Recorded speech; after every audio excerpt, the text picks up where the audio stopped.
everybody. Welcome to our little discussion today. Yeah. I'm thinking of the owners, the small business owners, and how we want to help them become smarter and therefore wealthier. Yes. And sometimes hearing some things along the way, just to give them some little tips and tricks, is very beneficial. Yeah. So there was a book that I was reading called What Should We Do? How to Win Clients, Double Profit, and Grow Your Home Service Sales.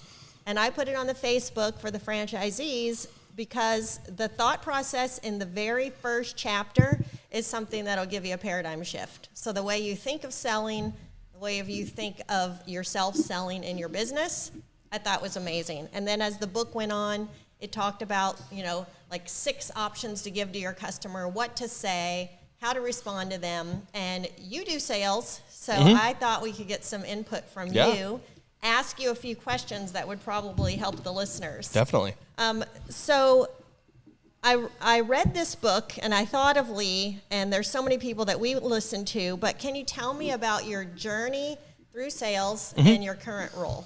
Yeah, so through sales, I was a project manager for Mike at his original location. And when you're a project manager, you're communicating a lot with the customer. You're kind of doing pseudo sales, right? Because they might want to add something. They might need an addition. They might need a different job done, or their neighbor needs something done. So I started doing that, and then I moved into a full-time estimator role, is what we call it, at Augusta. And that is where I would have scheduled visits to go meet customers, drive-by assessments of properties, typing up all of these estimates, creating systems and procedures to get those estimates out quickly and accurately to the customer. So that's what I did for a little over a year and a half, moved into a manager's role. And if you're a manager of any small business, you're still doing sales, right? You're still doing follow-up calls. You're still trying to close leads. And now I've moved into franchise sales. So that is where I do all of the kind of onboarding or gatekeeping into Augusta. And I see if prospective business owners would make a good fit for Augusta, or if their existing business would be a good transition into Augusta.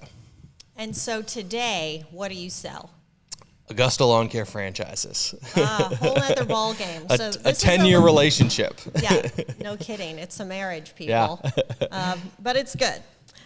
So what were your reservations or insecurities as you moved through these roles? Yeah, I think one of them is, am I adequate enough to be selling this product or to be having this conversation with this customer, this prospect, this lead?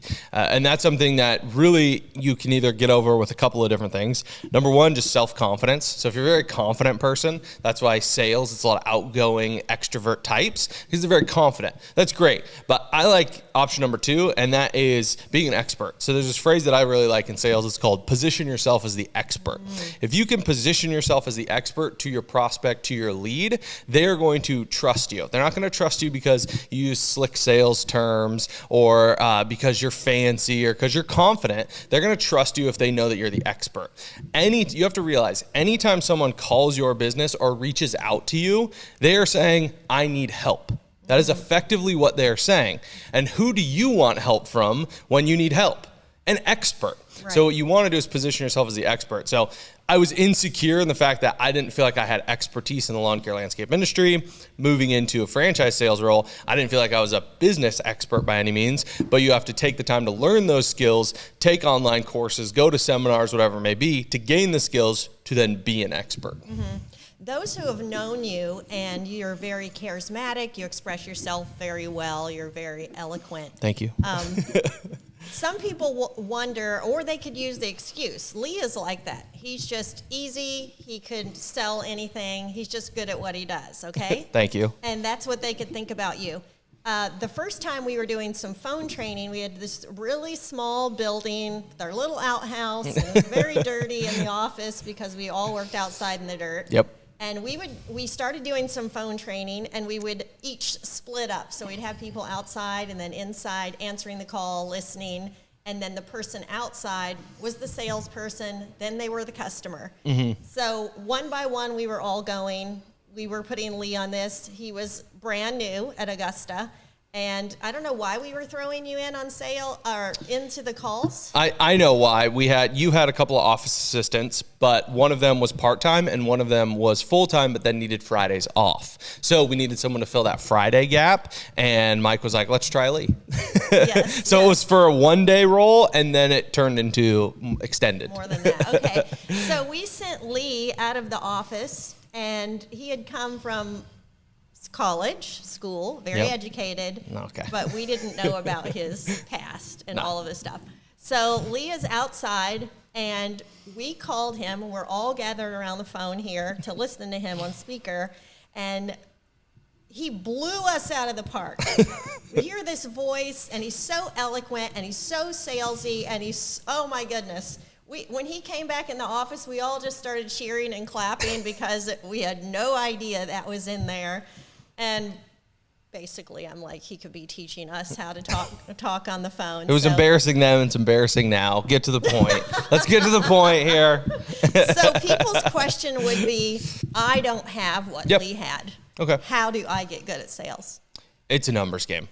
It's simple as that. It's a numbers game. If you didn't have, and I think, part of my upbringing and my growth, and you can get into like childhood psychology and all that, like that is something you can't necessarily change. If you're already in your late 20s, 30s, 40s, 50s, however old you are listening to this, like you can't change your upbringing. But what you can do is get a lot of reps. And Mike likes to use the analogy, because he has a personal training background, is time under the bar, right? You want to be able to lift heavier weights, you got to put time in under the bar. That means lifting more and more and doing more and more reps. It's the exact same philosophy with sales. The more doors I knock on, the more follow-up calls I make, the more estimates I get out, the more conversations I have with prospects and leads, the better I will get. So that's what I think it is getting those reps in.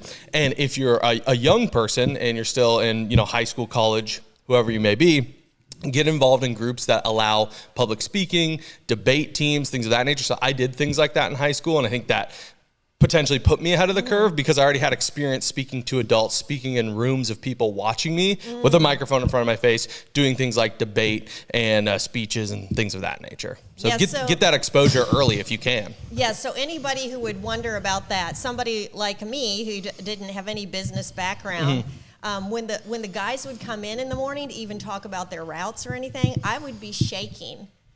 Even to talk to them about it. And then when we have our standing team meetings and we had to talk about yellow slips, oh my word, my voice would shake, and it was very embarrassing to be in front of them. Not embarrassing, but just, I was scared to death. And you're right, it's thousands of reps for somebody like me. Maybe I take 10 times longer than you, but I know it's a weakness, and so I've done reps to try to get better at it. Yeah, and even to interject there, like I had a lot of experience. I've done thousands of estimates in the home service industry, going to people's houses, talking to them, selling them a product at their house. Transitioning into franchise sales was a completely different beast. I had to relearn a lot of those skills. If I go back and look at some of my first follow-up emails from franchise sales calls, they were atrocious. But now I've done hundreds, if not thousands, of emails and calls for people that want to join Augusta, and now my follow-up emails are articulately written, they're to the point, they're very good at getting response rates, when at the beginning, like I stunk. So it's a numbers game. Whether you're selling home services and then you move into something new, you're still gonna have to put in the reps. Like just because you learned one element of sales does not mean it's gonna translate to the next. I met somebody this week who recommended the book Flags of Our Fathers. Okay, yep. And they said that after they read that book, they immediately went and enlisted into the Army. And so in a book, they were influenced to be good at what they were. Yeah. How do you feel like we can influence our teams and basically sell ourselves to our teams? It's a whole different type of sale, also leadership, but it does bring in the sales element. Yeah, perspective for sure. So I actually spoke on this 2 years ago at our conference in Bellingham, the Landscape Summit. I got to do the privilege to do a breakout session, and I spoke on selling yourself. And it was not necessarily on selling to customers, it was selling to your team. And my number one rule, it sounds stupid, but people forget this, and it's the golden rule. Treat others as you want to be treated. Treat your employees the way you would want them to treat you. So I think a lot of us, think that business at the end of the day is a transaction. It's an exchange of value. I hired them for X dollars. They exchanged time at my company. Sure, it is black and white, and I believe that it should be that at times. But you also need to realize, like, your employees are humans too. So you need to connect with them on the human level, and you need to sell them on the vision, the mission, the long-term goals of your company, the long-term goals that you have for them, either inside your company or outside of your company. And I think that's why you and I have stuck around so long to work with Mike Andes, is because he always is transparent about the goals of the company, and not only where he wants the company to go, but where he wants me to go in the company, where he wants you to go in the company. And even if I leave the company, he's going to want to make sure that his company has set me up for better pay in my future and ultimately like better results, whatever I do, as long as I apply myself. So the goal is really relate to your employees, treat them the way you want to be treated, and bring them into the mission, to the vision of your company, and be consistently selling and reminding them of that. And I guess my role in that is building the command center is to increase the professionalism in the landscape industry. It's like, how do I do that from the office side or the phone side? And it's really people conducting themselves in business on the phone with professionalism to therefore have an influence on our franchisees and business owners. And that's something we continually work on and have come a long way and still have a long way to go. What courses or classes or podcasts or books did you read to get better at sales? Yeah. Two of my favorites. Number one is a YouTube series by Alex Hormozi. He put this out free. It's like 3 or 4 years old at this point. So it's his older stuff, but you kind of see this like transition of content creators. I don't want to go down that rabbit hole, but a lot of their early stuff was very like in the weeds, nitty gritty. They had to prove that they were an expert, right? They have to sell everyone that they are an expert. Going back to my position yourself as the expert. So if you look at old videos from Alex Hormozi or Mike, they are positioning themselves as the expert. They are trying to show you that they know a lot about a certain thing. So if you go back 3 or 4 years, Alex Hormozi has a video series where he talks about his closer framework. And the closer framework, I won't go into it in depth, but it's basically a philosophy. Each letter in closer stands for a different thing you need to do with your prospect or with your lead. And you walk them through this process and it will increase your sales. So number one, learning the closer framework from Alex Hormozi, fantastic. Second is a book. It's called Flip the Script by Oren Klaff. Great book. Yeah, and I would say that's kind of your next level up. So that's not your freshman level course. It's your next level up. If you start applying Flip the Script too early, you might still need to work on some of the base level skills of, basic communication and positioning yourself as the expert, things of that nature. But Flip the Script is a great next level book of the nuances within sales, the specifics of communication, the way you build trust through language. Very, very, very educational book. And there is a part in that book I'll talk about real quick that we apply across all Augusta. It's called a flash roll.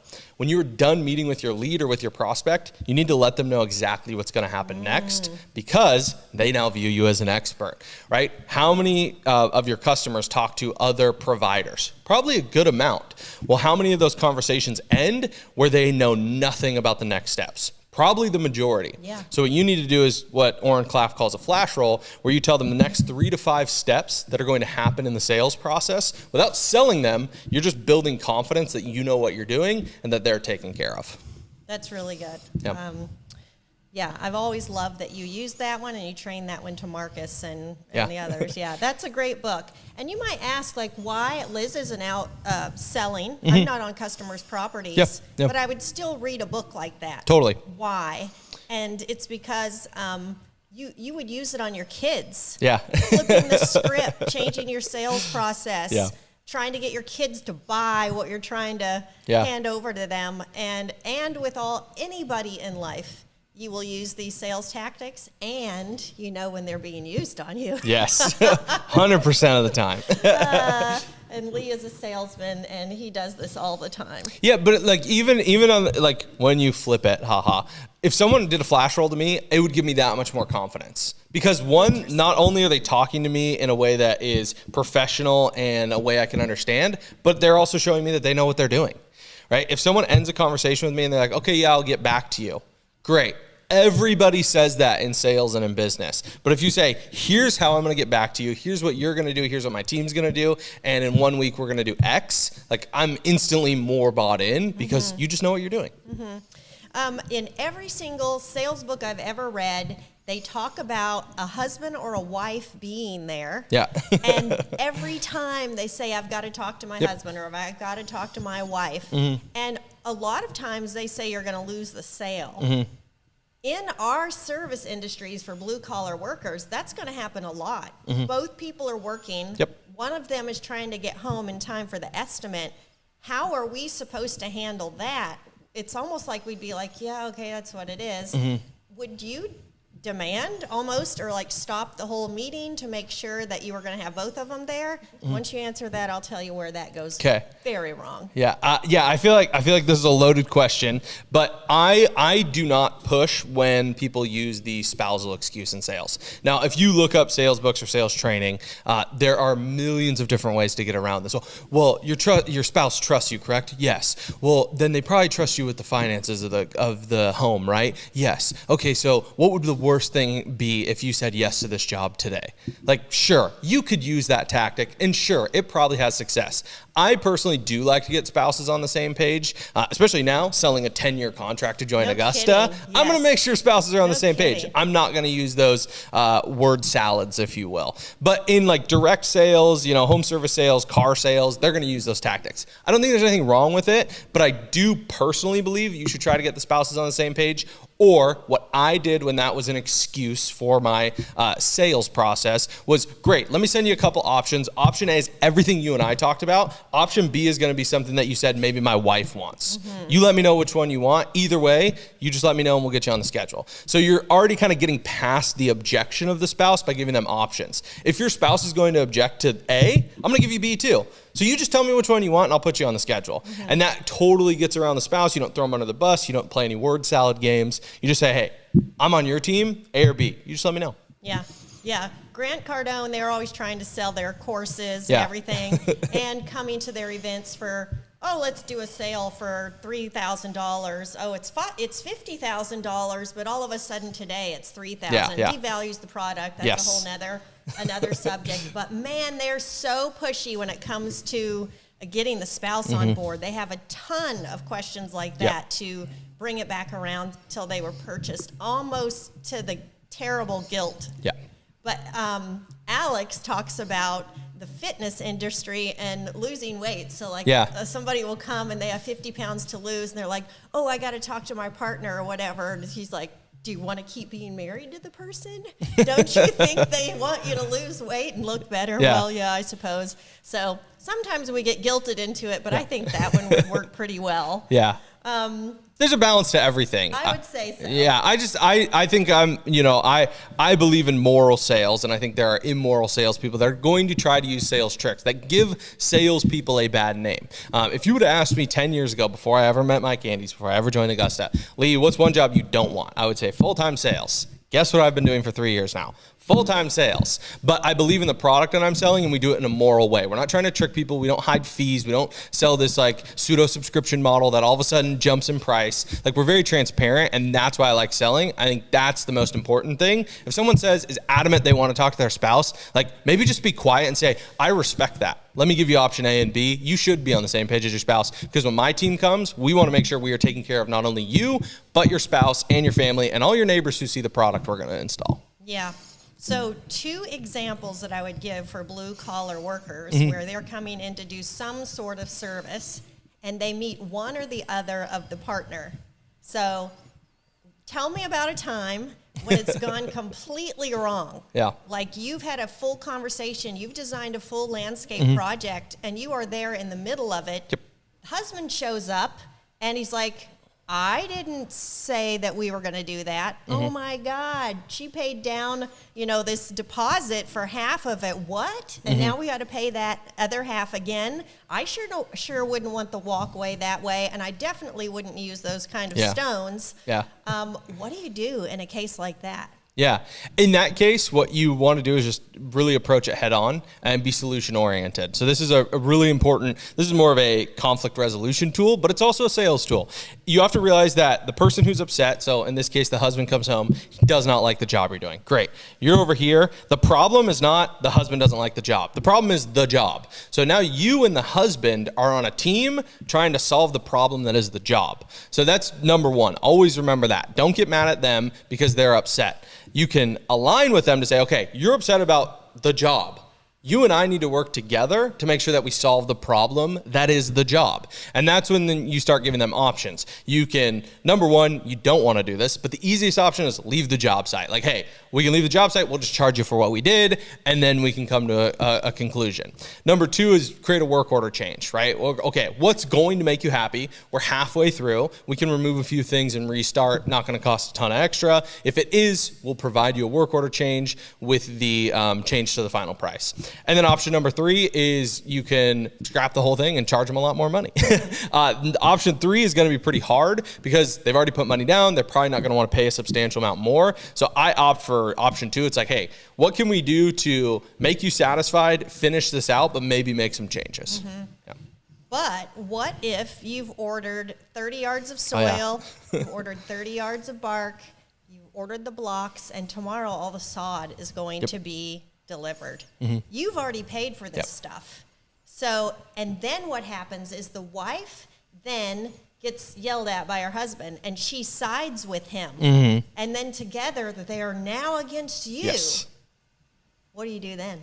In that case, that's why, number one, I recommend getting deposits for large projects so you can pay for those materials in case this happens and it's not a total loss. If not, you might make a profit. If it's early enough into the job, then you might be able to actually walk away with a profit and just walk away from the job completely. Now, I don't love that idea, but there are times where someone is completely unsatisfiable. Mm-hmm. Or what you can do, so I really think you have two options in this case. That's option one, is tell them, this is what we quoted, this is what we bid, this is what you accepted. It's all written out, you got the emails, we had 3 phone calls about it, whatever it is. You explain the timeline, this is what you accepted, we're gonna keep the down payment, and then we're gonna charge you for anything extra that isn't covered by the down payment. That's option one.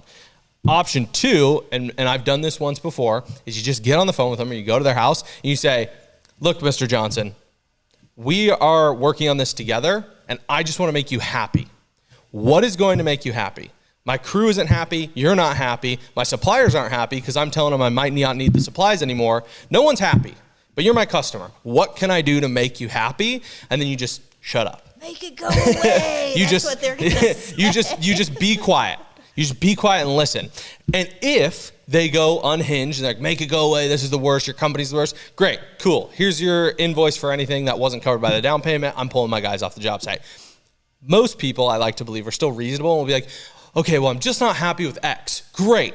Let's figure out how we can take X and make it a Y. Because if you don't like X, I don't want you to be unhappy. So if we're going to make X Y, it's going to cost an extra $300 a day, but we can get it done in 5 days, right? So you're looking at $1,500 extra. You okay with that? It's going to make you happy. My guys can do that, right? So you just have to be quick on your feet in those situations. Yeah, so we've experienced that enough that we never wanted to go through that again. No. And ended up losing some money because you can't return the sod unless they could sell it that day. But what we have had happen is after that, I don't remember if it was where we were going to grade the property and then install the dirt, but the husband came home and was so livid, and it was like, we are not doing this. And I just text the guys and I said, leave. Yep. Just leave. Totally. I don't care what we've lost already. We will not do this job for them. Yep. And so I let them know, we paid for the product. You have to pay for the product. That's what your down payment will be. But you are definitely going to pay for that. And we are not coming back 100%. because there's no unity. And you know they had sided together and they got to keep their marriage intact. Oh, yeah. So, So those things are going to happen. How about the scarcity close? Can you explain to me what that is and maybe give an example of how we've used it? Yeah, scarcity close is really simple. You create or you have scarcity in your schedule and you use that to move a sale forward in your sales process. So simple as this, I got my schedule and I know next Tuesday I have a slot, right? So what I'm going to do is I'm going to call all my customers that have projects and I'm going to say, hey, Mr. Johnson, I have a slot available next Tuesday. What I can do for you is I can give you a 5-10% discount if you fill that slot next Tuesday, because I need work for my guys on that day. If you don't accept for next Tuesday, I can't give you the discount and you're probably going to be pushed further out. So what you're doing is you're creating this false sense of urgency because you need to work on the schedule. So you're willing to give a discount, but the discount is tied to a direct end date. It is not, I'm giving you a 5, 10, 20% discount. If you look at it statistically speaking, psychologically speaking, people get addicted to discounts, right? If there's a restaurant that you know that always sends out coupon codes, you don't go to that restaurant until you have a coupon because you know they're always coming on a regular basis. So if every customer knows that you'll eventually cave and give them a discount, they'll just wait every single time they ask for an estimate. What you do with the scarcity clause is tie it to a specific date. Like, hey, Mr. Jones, I need to hear back by the end of the day today. It's 8:30 this morning, but my office is open until 5. You can give me a call back before 5. Next Tuesday, we can get you that 10% discount on your job. So you tie that scarcity to a specific date, and that creates urgency for the customer.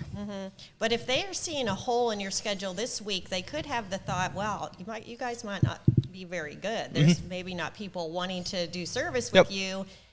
So what I've always said is our crew finished a job early, which is rarely a lie on P4P. And so we have tomorrow or whatever day you said, and we would like to get you on the schedule. After that, we're pretty booked out till the end of September. I found that really works because I don't want them to think that we're not busy. 100%. Yeah, it's great. You want to show that there's demand but you're creating urgency around this specific spot. Or my crew finished a job early, which is common. We've done that before and used that as a way to close. My crew finished a job early. Well, am I going to give all my guys the day off tomorrow, or am I going to try to sell a job at a slight discount, still produce some revenue, give my team hours, and a little bit of profit?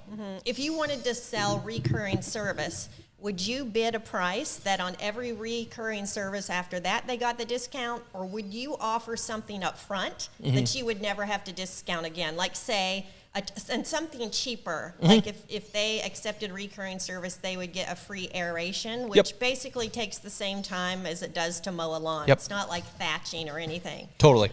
Would you do that, or would you give them, $5, $10 off for the life of their recurring services? Nope. I would do the former, which is give them something for free. People don't get addicted to free. Because they know you are a business, you cannot always give things away for free. So if you're trying to fill your schedule, you're trying to get more work, yes, it is not a bad tactic to offer a free aeration after their first month of mowing. So hey, we're gonna get you started with mowing, and then as soon as your first month is over, we'll give you a free aeration valued at X dollars. So you always want to tell them the value of that free service. Don't inflate it, but be honest. So if using numbers from some of Mike's businesses, okay, your mow's $50. You mow. If we mow for you for a month, in the back of your head, you're going to make $200 on a weekly $50 mow. I'm going to go ahead and give you an aeration for $150 for free of charge your second month with us. You know that an aeration realistically costs you $40, maybe $50 to get done. So you're losing $100 in profit, but you're only the only cost to you is that $40, $50 of labor and the machinery. So that $100 of profit you lost will be made up by keeping them on as a mowing customer for the whole year. But don't you think that you should sell the aeration right up front and maybe do it with the first mow? All of us would probably say no, but how would you keep track of that? Or would you just leave it on the customer to remind you that you owe them an aeration after the first month?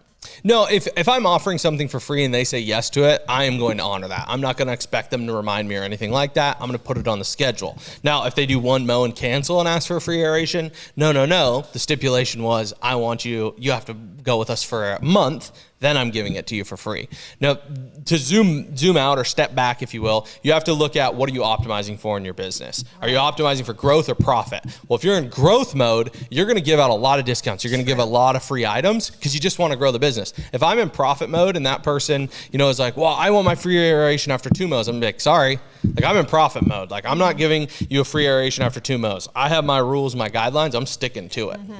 So you could think that you were like stuck on yourself, thinking you were all that in a bag of chips, but explain what assuming a sale is. Yeah, this is one of my favorite tactics. There's nothing immoral, unethical about it. What you need to have is conviction in your product and in your processes. If you have conviction in your product and your processes, that means that you know it is the best option for your potential customer. If I know that the best option for my potential customer is to work with me, I am going to assume that they want to work with me. Now, what that looks like is if I'm talking to you, Liz, and you're my customer, or my potential customer, my lead, I'm going to say, So when my crew shows up to the job site, what we will do is park on the left side of your house, and we'll get the mulch through that left side gate, and we'll fill all the garden beds in the backyard. Does that sound okay? Versus what a lot of salespeople do is say, so if the job is accepted, if you let my crew on site, can we use the gate on the left side of the house? Got it. What I'm doing is I'm assuming that because my employees, my crew, my prices are the best for the customer, we will take care of them. I'm going to assume they're going to go with us. And it's up to them, it's up to you as the customer to tell me you aren't going to go with me, right? So we just assume the sale. Instead of using ifs, can, could we, should we, you're just assuming when we will, my team, I will, my office, and you just tell them what's going to happen. So do you include that verbiage when we do, a lot of you that watch our content, you see that we always do videos. We've trained people to do videos.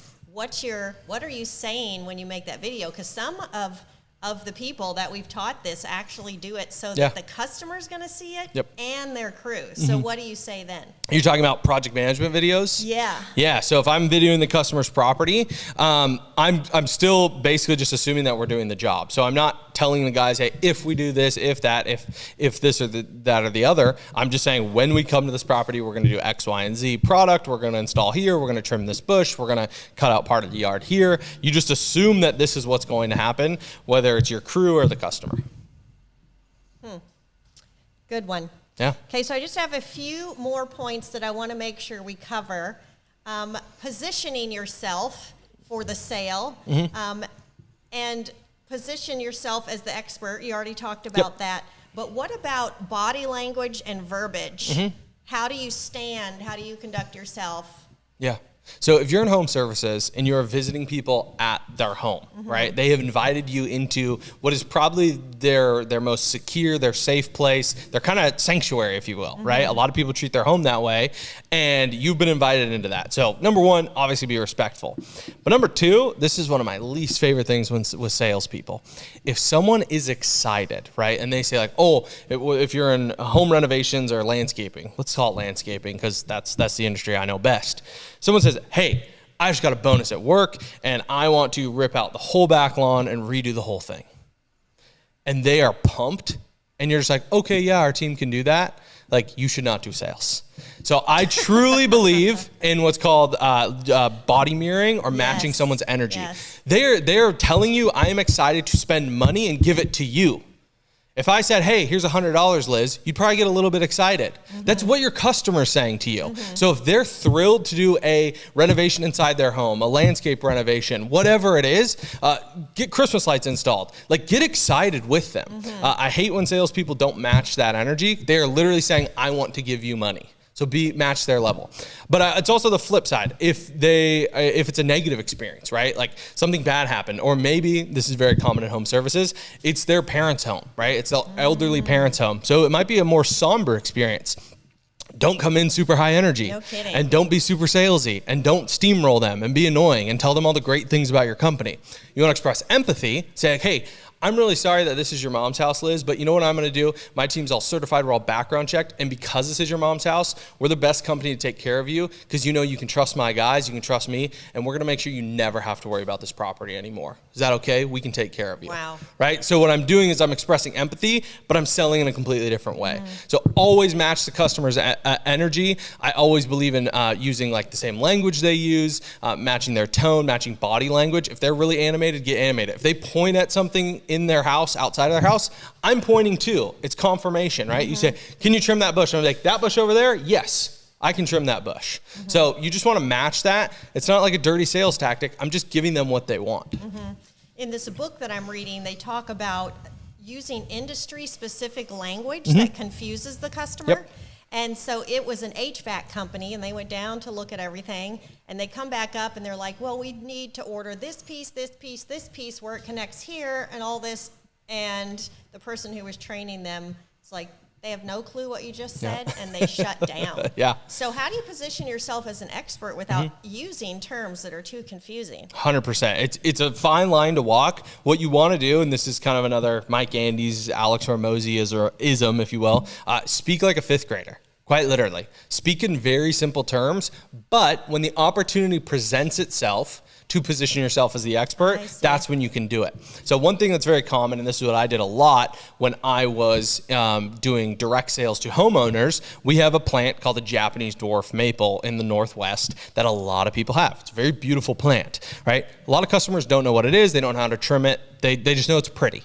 So what I would do is I'm speaking to them at that 5th, 6th grade level. Okay, that's great. Yeah, that bush. Oh, my team can take care of that. That's fantastic. Now, Mr. Johnson, there's this Japanese dwarf maple right here. Do you want that trimmed properly? Because my team is trained on how to trim those, and you got to be really careful because they're really nice ornamental. Now, what I did is I used the technical term. I call it an ornamental. I know what type of plant it is, but I didn't overwhelm him. I didn't use haughty language and make myself seem better than him. I just let him know, hey, I know what this is, and my team's trained on it, and we can take care of it for you. So it's finding that balance. Avoid as much technical terminology as you can, but when you can prove you're the expert, take the opportunity to do it very quickly and then back off. In one example, they were at a tire store, and a lady was in an emergency. She needed her tire fixed to get her kids to school. They gave her 5 different options that she could use, and then, well, that's too much, and then they just kept going down the list. In the end, they completely got her to buy the highest one.